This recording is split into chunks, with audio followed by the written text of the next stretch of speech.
Good morning সবাইকে। সবাই কেমন আছো? আমিও ওখানে সকাল সকাল ঘুম থেকে উঠে পড়লাম। উঠে একটু বাইরে দেখতে এলাম ওয়েদারটা বাইরে কিন্তু বেশ ভালোই ঠান্ডা ছিল। তারপরে বেশিক্ষণ না দাঁড়িয়ে চলে এলাম কিচেনে, কারণ আমাকে লাঞ্চ রেডি করে দিতে হবে। অফিস যাবে লাঞ্চ নিয়ে। তারপর দেখো লাঞ্চটা রেডিও হয়ে গেল। লাঞ্চ রেডি করে দিয়েই আমি সকালে কি খেয়ে যাবে সেটাও বানিয়ে নিলাম।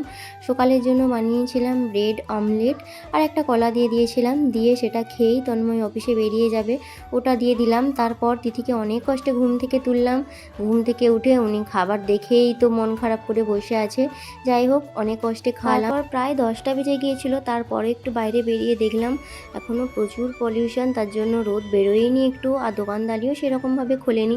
আর রাস্তায় তো দেখতে পাচ্ছ একদম ফাঁকা। যেই রাস্তা 10টার সময় একদম ভরে থাকে সেই রাস্তা একদম ফাঁকা, কেউ নেই। সকালে দেখলাম যাদের অফিস আছে তারাই একমাত্র বেরিয়ে যাচ্ছে, আর কাউকেই সেভাবে রাস্তায় দেখতে পেলাম না। আর বাচ্চাদের তো স্কুল ছুটিই দিয়ে দিয়েছে। দেখো তিথিরও এখন অনলাইন ক্লাস হচ্ছে। আরে বাচ্চাদের অনলাইন ক্লাস হওয়াটা এত ঝামেলার।